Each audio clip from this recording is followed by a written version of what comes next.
Ei, granauta, o OPA é uma manobra vista com maus olhos pelo mercado, gerando insatisfação dos investidores e da economia do país como um todo, sendo considerado por muitos como algo egoísta e até mesmo criminoso em alguns casos. Mas tenha calma, pois nesse vídeo irei dissipar toda a fumaça sobre o OPA, que significa Oferta Pública de Aquisição, ou seja, é quando a empresa ou os seus principais acionistas decidem comprar de volta as suas próprias ações que foram vendidas anteriormente. Basicamente, é o processo oposto do IPO, que inclusive o nosso vídeo sobre o IPO está muito completo e explicativo. E é essencial que você assista ele antes de continuar esse vídeo daqui. Então, se pulou o vídeo do IPO, corre lá e assista ele agora. Entretanto, existem diferentes tipos de OPA e nem todos eles são para sair de definitivo da bolsa. E alguns deles são até obrigatórios, dependendo de algumas situações e regulamentos. Por exemplo, tem o OPA de alienação de controle, que ocorre sempre que o controle ou uma troca de grande acionista acontece, onde é preciso comprar uma parte extra das ações pelo mercado para repassar aos acionistas minoritários para concluir o efeito do tag-along, algo que você vai aprender em outro vídeo. Também tem o OPA por aumento de participação, onde muitas das vezes algum acionista não planejado passa a possuir uma parte relevante da empresa e os principais gestores precisam comprar mais ações no mercado para corrigir esse percentual de controle para não correr o risco de perder um poder de voto ou perder o direcionamento da empresa por causa daquele cidadão que comprou ali bastante ações. E é claro que tem um OPA de cancelamento, que é o OPA mais temível, pois a empresa busca comprar todas as suas ações em circulação e fechar o seu capital. Ah, tio, mas toda empresa pode fazer isso?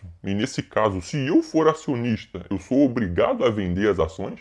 Bom, toda empresa tem sim a possibilidade de realizar um OPA de cancelamento, mas isso é algo negativo, pois mancha o seu histórico, atrapalha vínculos com parcerias, reduz visibilidade, dá indícios de problemas internos e acaba atrapalhando diversos outros tipos de negociação. Fora que é preciso ter a aceitação de 2/3 das ações votantes para que o OPA seja aceito. Então, se um acionista graúdo não aceitar, corre o risco de não acontecer, mas geralmente só vai para frente quando eles já estão dispostos a aceitar, então não muda muita coisa para nós meros mortais e pequenos acionistas. Então, resumindo, nem todo OPA é ruim. Cuidado para não se precipitar com algum possível anúncio de OPA sem procurar saber mais a respeito. E boas e saudáveis empresas não desejam e nem planejam fazer um OPA de cancelamento, pois as vantagens de ter o seu capital aberto é muito maior do que os benefícios de ter o capital fechado. Então, geralmente, o que faz a empresa optar por um OPA de cancelamento são problemas sérios com o endividamento, a ponto de bater um desespero de sair da bolsa só para reduzir custos e burocracias fiscais, em busca de um alívio, um momento de alívio financeiro. Ou, também muito comum, é quando a empresa é vendida para uma instituição estrangeira e essa instituição, por seus próprios motivos, não quer saber da Bolsa Brasileira e por isso fecha o capital da empresa aqui, pode integrar a empresa com ela lá fora ou ela atuar aqui mesmo no Brasil de capital fechado. Fora isso, é bem difícil a empresa fechar capital por outros motivos, apesar de sim acontecer. E se você for acionista, não, você não é obrigatório a vender, pois se trata de uma oferta e toda oferta pode ser aceita ou negada. Mas, porém, entretanto, na grande maioria das vezes, infelizmente, é mais inteligente e lucrativo aceitar essa oferta, pois a empresa irá realizar o OPA de qualquer jeito e após o processo as ações saem do mercado e para você negociar será muito mais burocrático, precisando ser em balcões ou até mesmo em cartório físico. E raramente vai encontrar alguém que deseja negociar, pois a liquidez despenca, não é todo mundo que quer comprar e nem todo mundo que pode comprar. E os dividendos deixam de ser obrigatórios e podem ser até inexistentes, fora que não terá o preço de mercado visível das ações. Então é inviável você manter uma empresa à força após ela querer sair da bolsa, após ela realizar um processo de OPA. Com isso, não deixa de ser uma oferta, mas é aquele tipo de oferta quase que chantagista. Eu estou aqui te ofertando, mas não aceita não para você ver o que acontece. É tipo isso. Entretanto, um fato positivo, pelo menos para alguns, é que geralmente no OPA a empresa compra as suas ações por um preço maior do que o preço de mercado. Por exemplo, se as ações estão custando R$10, ela pode comprar por, sei lá, R$13, o que representa 30% de lucro em relação ao atual valor de mercado, o que até ajuda na aceitação da oferta. Só que isso não é suficiente para todos os investidores, pois terá investidores que acreditam no potencial de crescimento da empresa no longo prazo e acabam tendo que vender ela precocemente, deixando dinheiro na mesa. E também existe um outro grupo que comprou as ações em alta, vamos supor que comprou no IPO pelo preço de R$20 por ação, e mesmo vendendo agora por 13, acima do preço de mercado, continuam com alto prejuízo. Por conta disso, de forma geral, o OPA de cancelamento é considerado como algo negativo para os acionistas. Entretanto, em alguns casos pode ser útil para as empresas, pois até agora estamos mostrando a visão dos acionistas e investidores. Se colocando agora no lugar da empresa, o IPO, além dos benefícios, possui pontos negativos. O primeiro, sem dúvidas, é o custo, tanto os custos iniciais quanto os custos recorrentes. Pois se você acha que qualquer empresa pode fazer um IPO, está muito enganado. Inclusive, já de forma antecipada, a empresa precisa começar a pagar taxas e honorários, montar uma equipe de IPO, criar um conselho de profissionais que é obrigatório, que inclui banqueiros, advogados, contadores, especialistas da CVM, entre outros profissionais que variam dependendo de cada setor. Depois disso, precisa contratar uma equipe de analistas independentes para informar os seus potenciais resultados, para só então começar a sonhar e pensar em lançar um preço por cada ação. Ou seja, não é qualquer botequim da Dona Wanda ou quitanda do seu Juca que pode entrar na bolsa. E como já deve ter percebido, um outro ponto negativo é a burocracia. Imagina só o tempo e regulamentações necessárias para colocar tudo isso em dia. Hoje, para abrir uma empresa, já é algo complicado, principalmente no Brasil. Agora, listar essa empresa na bolsa é muito mais burocrático. Inclusive, boa parte dos IPOs são iniciados depois de anos de planejamento. Por fim, um outro ponto negativo que é pouco citado é a explanação de estratégias e posicionamentos, pois após o IPO, a empresa precisa ser mais transparente, informando de onde vem seu lucro em cada trimestre, os tipos de mercados e nichos onde ela atua, entre outros fatores internos que antes eram ocultos. Isso é uma desvantagem em relação às empresas de capital fechado, dentre outros concorrentes, pois só de ver alguns balanços e posicionamentos, seus concorrentes, que já possuem a malandragem do setor, conseguem ter uma ideia geral do que está dando certo e o que precisa evitar. Ou seja, a partir do momento que uma empresa entra na bolsa, ela precisa evoluir de forma constante, inovando e permanecendo sempre um passo à frente da média do setor. Se apenas manter o que já faz, já era, ficará obsoleta, ultrapassada, fedendo a naufrágio.